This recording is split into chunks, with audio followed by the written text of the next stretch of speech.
अपने ही क्लास के किसी दूसरे स्कूल के सीबीएसई के बच्चों से मुलाकात होती है कि नहीं होती है? होती है? नहीं होती है, इसलिए तुम लोग नहीं जा रहे हो। उनके कॉपीज के अंदर 4-4 चैप्टर लिखा हुआ है नए वाली किताब से। समझ में आ रहा है? और तुम लोग अभी सोच रहे हो कि हम लेंगे कि नहीं लेंगे। कावेरी वाली किताब जो अभी आपके इंग्लिश में 2 चैप्टर आया था, 2 चैप्टर आया था।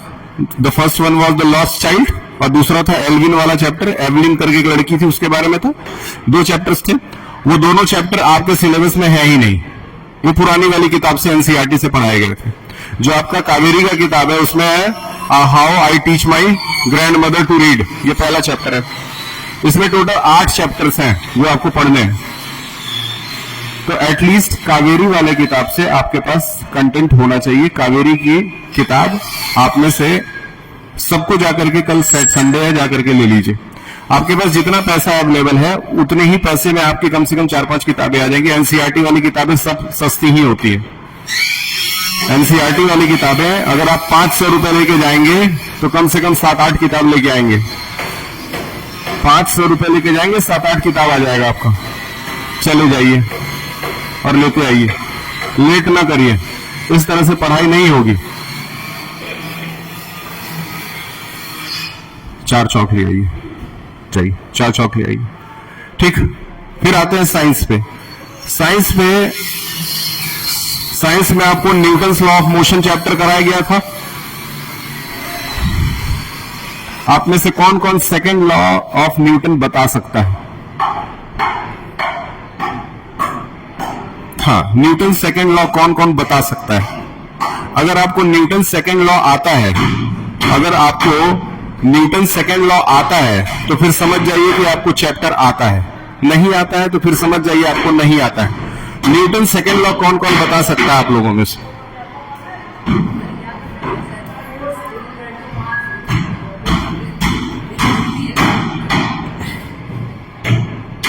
कौन कौन बता सकता है?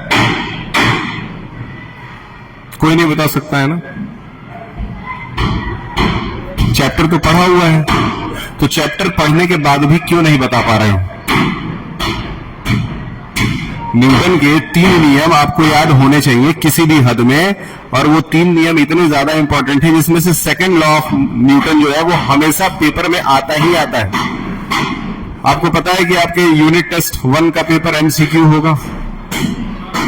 हाँ, बताए थे, हम बताए थे ना। अब वो ओएमआर शीट पे होगा। ओएमआर शीट का मतलब कि आपको 50 सवाल करने होंगे। हाँ, मिल गया। 50 सवाल सारा दे दो, क्या करोगे तुम? रख दो।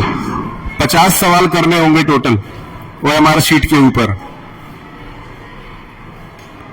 ठीक, पहले आप रिवीजन के ऊपर पूरी तरह से निर्भर रहते थे कि टीचर आएगा, रिवीजन कराएगा, वही पढ़ के चले आएंगे। अब ऐसा कुछ है ही नहीं। आपको चैप्टर के अंदर से पढ़ना होगा, और चैप्टर के अंदर से पढ़ने के लिए आपको ना टीचर की जरूरत है ना ही किसी हेल्प की जरूरत है। आपको किताब लेके खुद से पढ़ना पड़ेगा, बीच में से क्वेश्चंस बनेंगे। समझ में आ रहा है? मैं सीधे ऐसे फोटो खींचूंगा पेज का और लिख दूंगा मुझे इस पेज से 10 एमसीक्यू दो, वो मेरे को दे देगा और मैं उठा के आपको दे दूंगा। तो कहीं से भी क्वेश्चन आंसर से कोई मतलब नहीं रह गया। अब आप सिर्फ नोट्स लिखेंगे और नोट्स के बाद एनसीईआरटी के क्वेश्चंस आप सॉल्व करेंगे, लेकिन यूनिट टेस्ट में वहां से क्वेश्चन नहीं आएगा। इसीलिए किताब लेना बहुत जरूरी है। किताब नहीं लेंगे काम नहीं चलेगा। और एनसीईआरटी वाली ही किताब हम कह रहे हैं लेने के लिए, कोई महंगी किताब नहीं कह रहे हैं। आरएस अग्रवाल नहीं लेना है मत लो, लेकिन जो एनसीईआरटी सरकारी किताबें हैं वो तो ले लो जाकर के। ठीक, न्यूटन फर्स्ट, सेकंड और थर्ड लॉ इस समय याद कर लीजिए। तीनों लॉ इस समय याद करके घर जाइए। समझ में आ रहा है ना? तुम्हारी माँ तुमको मेहनत से पढ़ा रही है ना, तो ध्यान दो। ऐसे काम नहीं चलेगा। ये बाउंड्री पे जो तुम लोग लटके रहते हो यहां से, तो वहां से दिखता है पूरा। अभी जो चीज खराब लगेगा बाद में वही चीज अच्छा लगेगा। न्यूटन फर्स्ट लॉ कौन बताएगा? न्यूटन फर्स्ट लॉ तो इजी है, बताएं? बताओ, न्यूटन फर्स्ट लॉ कौन बताएगा? कोई नहीं बताएगा। पूरे चैप्टर हो गया, कैसे काम चलेगा? हाँ बताइए। An object at rest and uniform motion. At uniform motion is a straight line. कोशिश कुछ हद तक की हो लेकिन काम नहीं चलेगा, बैठो। न्यूटन फर्स्ट लॉ क्या है? न्यूटन फर्स्ट लॉ क्या है?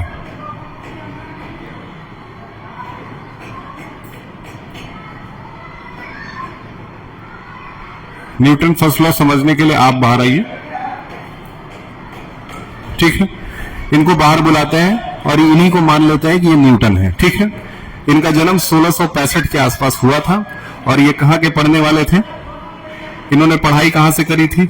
आप बता सकते हैं? मैंने बताया था न्यूटन ने कहां से पढ़ाई की थी। न्यूटन ने पढ़ाई की थी कैम्ब्रिज यूनिवर्सिटी से। उनके कॉलेज का नाम था ट्रिनिटी। अभी भी कैम्ब्रिज यूनिवर्सिटी के अंदर इस तरह के बोर्ड्स लगे हुए हैं जिसपे न्यूटन का राइटिंग है। अभी भी इस समय भी उन लोगों ने उस राइटिंग को बचा के रखा है। तो ये हमारे आज के न्यूटन हैं। इनके 3 लॉज सुन लीजिए।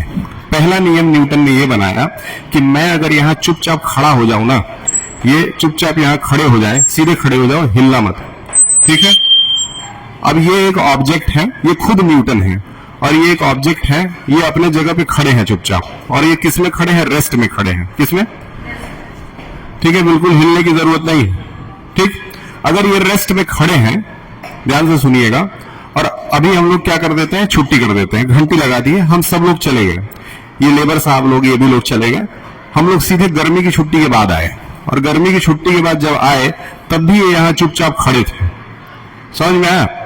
ये क्यों खड़े थे? यही न्यूटन का पहला नियम है। बताएं, ये क्यों खड़े थे? इतने समय में तो इनको मूव करके एक जगह से दूसरी जगह चले जाना चाहिए था। बताएं, ये आखिर 1.5-2 महीने तक यही चुपचाप क्यों खड़े रह गए? क्या इनके पास इतना दिमाग नहीं था कि ये चल करके चले जाए? जा सकते थे, लेकिन ये इसलिए नहीं गए क्योंकि ये खुद न्यूटन है। अगर ये चले जाते तो इनका पहला लॉ गलत साबित हो जाता। पहला लॉ क्या कहता है कि अगर कोई बॉडी रेस्ट में है, जैसे कि ये दिख रहे हैं, तो ये रेस्ट में ही रहेंगे, ठीक। उसी तरीके से अगर ये मोशन में आ जाए, अब आप एक चक्कर मार के आइए क्लास का, जाइए। अब देखिए ये मोशन में आ गए हैं और ये क्लास का चक्कर मार रहे हैं। चक्कर अगर ये मार रहे हैं तो इनको 360 डिग्री हम लोग शूट भी कर सकते हैं, क्यों? लेकिन रहने दीजिए, ये एक चक्कर मार रहे हैं, ऐसे ही ये चक्कर मारते रहेंगे, ये रुकेंगे नहीं, हम लोग पढ़ते रहेंगे, ये चक्कर मारते रहेंगे, चलते रहो, तुमको समझ में आ जाएगा, ठीक है। तो 2 एग्जाम्पल हम दिए, एक हम क्या किए? इनको रोक दिए, सही है ना। और अब हम इनको बोल दिए ये चलते रहें। अब हम घंटी बजाएंगे, छुट्टी हो जाएगी, और फिर हम लोग गर्मी की छुट्टी के बाद आएंगे, तब भी ये चलते हुए ही नजर आएंगे। इसी तरीके से ये पूरे क्लास में 2-3 महीने, 4-6 महीने चलते रहेंगे। इनका काम है आज पूरी तरह से चलना। समझ में आ रहा है ना? देख रहे हो, हम लोग अपना पढ़ लिख रहे हैं, लेकिन ये अपना काम कर रहे हैं। आखिर क्यों ऐसा कर रहे हैं? ये आखिर ये ऐसा क्यों कर रहे हैं? क्या लग रहा है? इसलिए कर रहे हैं क्योंकि ये खुद न्यूटन है, अपने लॉ को ब्रेक नहीं करना चाहते। अब आइए यहां रुक जाइए, हम आपको बताते हैं नियम क्या है। रुक जाइए, ठीक है। अब इन्होंने ये पहला नियम दिया। पहला नियम क्या दिया कि अगर मुझे एक जगह रेस्ट में छोड़ दिया जाए ना, तो मैं रेस्ट में ही रहूंगा, मैं मूव नहीं करूंगा। और अगर मुझे एक बार मोशन में ला करके छोड़ दिया जाए तो मैं मोशन में ही रहूंगा, तब तक जब तक मेरे ऊपर दबाव डाल के रोका न जाए। और दबाव डाल के इनको किसने रोका? मैंने बोला ना, रुक जाओ, अब मत चलना। मतलब अगर हम इनको नहीं रोकते ना, तो ये कंटिन्यूअसली चलते रहते, चलते रहते, चलते चलते। क्लियर है? न्यूटन का सीधा नियम है कि ये पंखा चला दिया गया ना, ये पंखा चला दिया गया, अगर इसको स्विच ऑफ करके रोका नहीं जाएगा ना, तो ये कंटिन्यूअसली इसी तरह चलता रहेगा। सही है? और अगर एक बार पंखा रोक दिया गया ना, तो जब तक उसको स्विच ऑन करके चलाया नहीं जाएगा, तब तक वो नहीं चलेगा। तो क्या न्यूटन का नियम अब तुम भूल जाओगे? पहला नियम यही कहता है। अब इसको अंग्रेजी भाषा में पढ़े लिखे लोगों की तरह समझते हैं। If a body is in rest, it will remain in rest. If a body is in motion, it will remain in motion until and unless an external force is applied on it. मतलब अगर body rest में है तो rest में ही रहेगी, motion में है तो मोशन में ही रहेगी, तब तक जब तक हम बाहर से कोई फोर्स लगा करके उसको रोक नहीं देते हैं। क्या इतना नहीं समझ में आया? अब बताइए, आपको समझ में आ गया? समझा दीजिए, आपको जैसे मन करे समझाइए। अब देखो, अब ऐसा नहीं है कि जो इंग्लिश बोलता है वही स्मार्ट है, नहीं। अब जो अच्छा बोलता है वो स्मार्ट है, तो हिंदी भी बोलोगे तब भी चलेगा। इंग्लिश का जमाना अब खत्म हो गया, समझो। बताइए।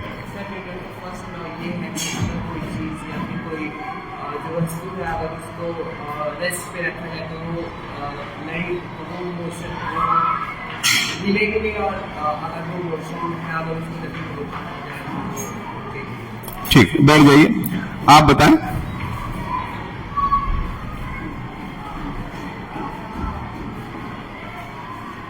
जो समझी वो बता दो। तुम बताओ बेटा, बताइए।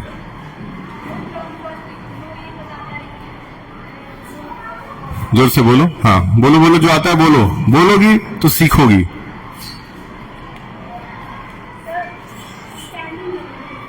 किसको?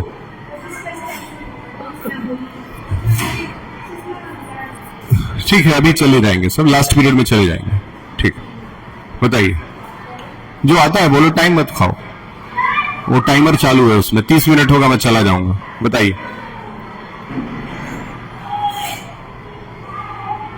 आप बताइए, बैठिए, बोलना सीखो। Very good.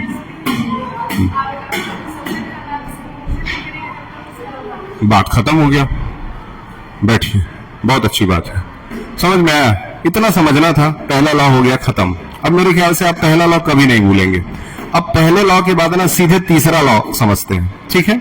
अब हम तीसरे लॉ में क्या करेंगे ना, ये क्या कर रहे थे, ये बाजार में चल रहे थे, ठीक है? ये बाजार में नहीं चल रहे थे, चलिए क्लास में इधर टहल रहे थे, तब तक एक बच्चा पीछे से आएगा और इनको परेशान करेगा। आप आइए इनको परेशान करने के लिए। ये न्यूटन का तीसरा नियम है। न्यूटन का ये कौन सा लॉ है? थर्ड, ठीक है? ये न्यूटन का थर्ड लॉ है कि ये एक ऑब्जेक्ट है, ये चुपचाप अपना काम कर रहा था, लेकिन ये पीछे से आकर के इनको परेशान करने लगे। अब तुम इनको कुछ इस तरह से परेशान करोगे। जब ये रेगुलेटर, तुम कुछ ज्यादा परेशान उसको कर रहे हो, ठीक है? ये जब इनको परेशान करेगा ना, तो ये अपने पीछे, इस पैर से पीछे इनको लात मारेगा। क्या मारेगा? समझ रहे हो? जैसे गाय पीछे से पैर मारती है ना, वैसे तुम मारोगे। थोड़ा धीरे मारना, इसको चोट ना लगे, ठीक है? अब तुम थोड़ा इनको ऐसे परेशान करके पीछे हो जाना, क्योंकि वो लात मारेगा तो तुमको लग सकता है। चलो, समझ में आया ना? यही नियम है न्यूटन का तीसरा नियम, ठीक? तो न्यूटन का तीसरा नियम क्या कहता है? न्यूटन का तीसरा नियम कहता है, अब तो न्यूटन और आइंस्टीन दोनों लोग मेरे साथ खड़े हैं। तो आइंस्टीन का जन्म तब हुआ था जब न्यूटन को मरे हुए 200 साल हो गया था। मतलब ये बहुत बाद में पैदा लिए और ये बहुत पहले पैदा ले लिए थे, ठीक? तो अब थर्ड लॉ समझ लेते हैं। थर्ड लॉ ये कहता है कि किसी भी एक्शन का अपोजिट रिएक्शन होता है, ठीक है? इन्होंने एक एक्शन किया, इसके अपोजिट में इनको रिएक्शन मिल गया। जस्ट लाइक कोई गांव में कोई गैया खड़ी थी, हम बार बार जाकर के उसका पूंछ खींच रहे थे और उसने पीछे पैर करके हमको मार दिया, है कि नहीं? जिधर एक्शन किए उसके अपोजिट में हमको क्या मिल गया? रिएक्शन मिल गया। समझ में आया? बहुत सिंपल है। क्या दोनों नियम अब भूलेगा? नहीं भूल सकता है, ठीक? जाइए, ठीक? अब ये दोनों लोग चले गए, तो पहला लॉ क्या हो गया? याद हो गया। थर्ड लॉ भी याद हो गया। अब सवाल ये उठता है कि फर्स्ट लॉ के बाद तो हम सीधे थर्ड लॉ बता दिए, सेकंड लॉ क्यों नहीं बताया? क्योंकि सेकंड लॉ को समझा पाना थोड़ा सा कठिन है, उसको बहुत ज्यादा व्यवहारिक भाषा में नहीं समझा सकते हैं, लेकिन फिर भी कोशिश करते हैं कैसे किया जा सकता है, ठीक है? तो मेन हमारा जो लॉ है ना, जिसपे सबसे ज्यादा न्यूमेरिकल बनेगा, जिसपे सबसे ज्यादा सवाल बनेगा, वो कौन सा लॉ है? Newton second law. यही लॉ पढ़ करके आपकी आज की क्लास ओवर हो जाएगी। तो न्यूटन सेकंड लॉ पढ़ लेते हैं।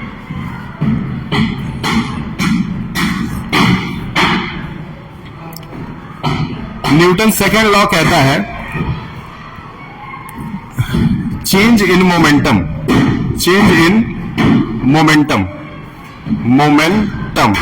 इसको नोट जरूर करिएगा।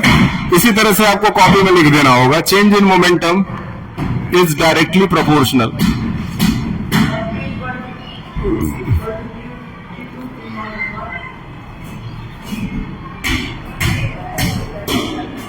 कौन बोला?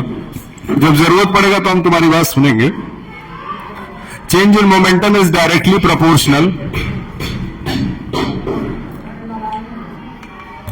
change in momentum is directly proportional to the unbalanced force, to the unbalanced force। आपकी खुशखबरी के लिए बता दें कि आप में से कितने बच्चे सीबीएसई से अपना रजिस्ट्रेशन कराए हैं? सीबीएसई से कौन कौन है? यहां पे भी दो तरह की पढ़ाई चलती है, एक यूपी बोर्ड वाली, एक सीबीएसई वाली। आप में से सीबीएसई है, ठीक। जो क्लास 12th का सीबीएसई का रिजल्ट आया है उसमें 3 लाख बच्चे फेल हुए हैं।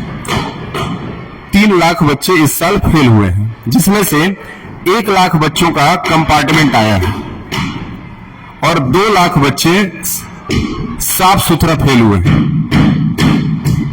इसको ध्यान में रखते हुए पढ़ाई कीजिएगा, नहीं तो आपका 1 साल बर्बाद हो जाएगा। ये सीबीएसई वाले बच्चों के लिए है। अगर आप यूपी बोर्ड से हैं तो आप मस्त रहिए, क्योंकि अगले साल यूपी में चुनाव होगा जिसमें सरकार आपको भर भर के नंबर दे देगी, लेकिन इसमें आपको भर भर के नंबर नहीं दिया जाएगा। इसमें जो लायक होगा उसी को नंबर मिलेगा। तो unbalanced force applied in the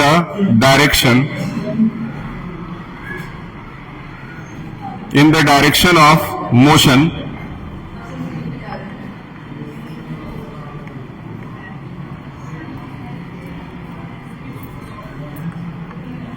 ठीक है। चलिए अब इस लॉ को समझने के लिए भी थोड़ा सा प्रैक्टिकल एप्लीकेशन लेंगे।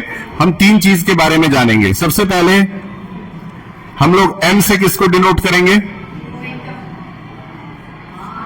मास को, याद रहे।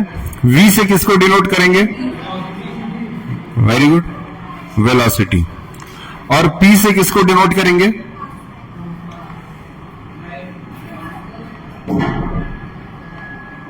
ठीक, पी से हमेशा किसको डिनोट करते हैं? मोमेंटम को। याद रखिएगा, पी से मोमेंटम को डिनोट करेंगे। आप आइए,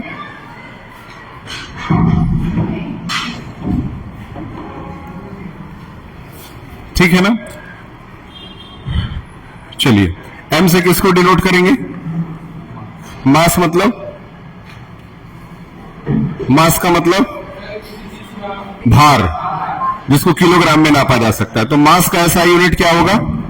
किलोग्राम। वेलोसिटी का ऐसा यूनिट कौन बताएगा? वेलोसिटी का ऐसा यूनिट कौन बताएगा?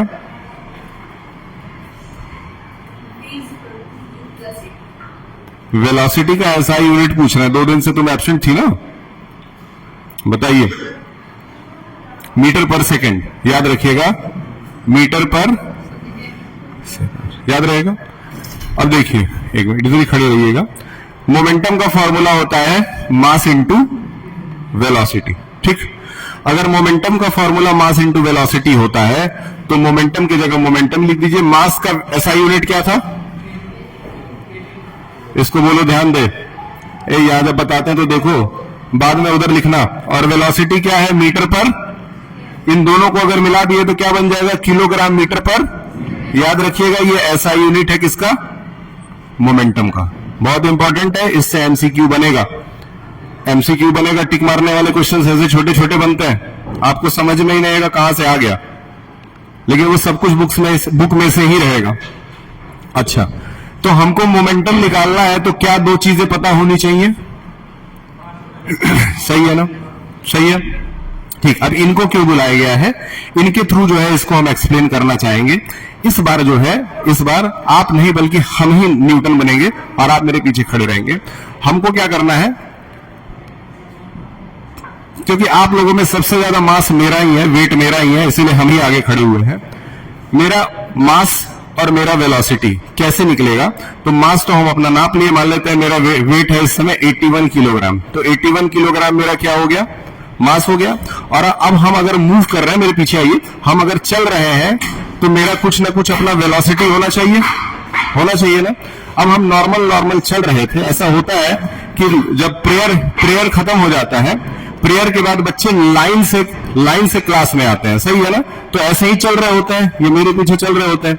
कभी कभी पीछे वाला बच्चा जो है आगे वाले को धक्का देता है, ठीक है?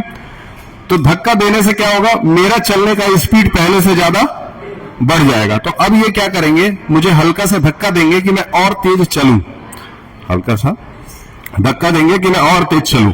फिर ये मेरे पीछे आएंगे और मुझे हल्का सा और धक्का देंगे ताकि मैं और तेज चलूं। दिख रहा है? तो ये बराबर क्या कर रहे हैं, ये बराबर क्या कर रहे हैं, मुझे धक्का देके मेरा स्पीड बढ़ा रहे हैं। बढ़ाइए, ठीक, समझ में आया? क्लियर है? चलिए, थैंक यू, सॉरी, ठीक, जाइए बैठिए। तो ये क्या कर रहे थे, ये बराबर मुझे क्या कर रहे थे, बराबर मेरे ऊपर क्या लगा रहे थे? क्लियर है ना? है ना?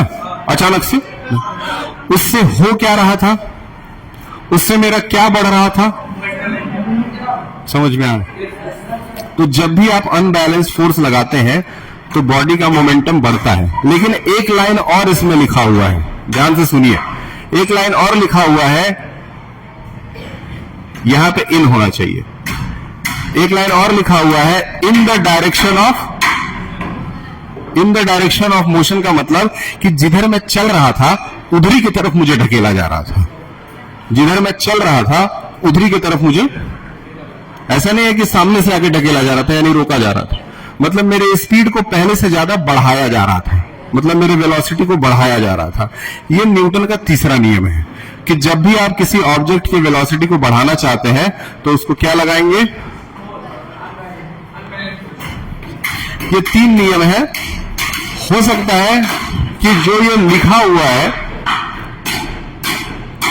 हो सकता है जो यहां लिखा हुआ है ये आप भूल जाएं, लेकिन जो एक्टिविटी करके समझे हैं वो कभी गारंटी आपके दिमाग से नहीं निकलेगा। समझ में आया? तीनों लॉ समझ में आ गया? पहले लॉ में क्या था कि इनको एक जगह रोक दिए थे तो ये रुके ही रह गए, छुट्टी हो गई, सब लोग चले गए, गर्मी की छुट्टी के बाद आए। दूसरे लॉ में क्या था, इनको पीछे से कोई परेशान किया, ये पीछे की तरफ लात मार दिए, यानी कि every action is equal and opposite reaction. और तीसरा लॉ क्या था कि हम अगर किसी बॉडी की वेलोसिटी को बढ़ाना चाहते हैं तो उसको क्या कर रहे थे, पुश कर रहे थे, ढकेल रहे थे। क्लियर है? याद रखिएगा, इसके बाद समय मिलेगा तो आगे देखा जाएगा। तब तक के लिए आपका जो काम आपको दिया गया है जा करके करने का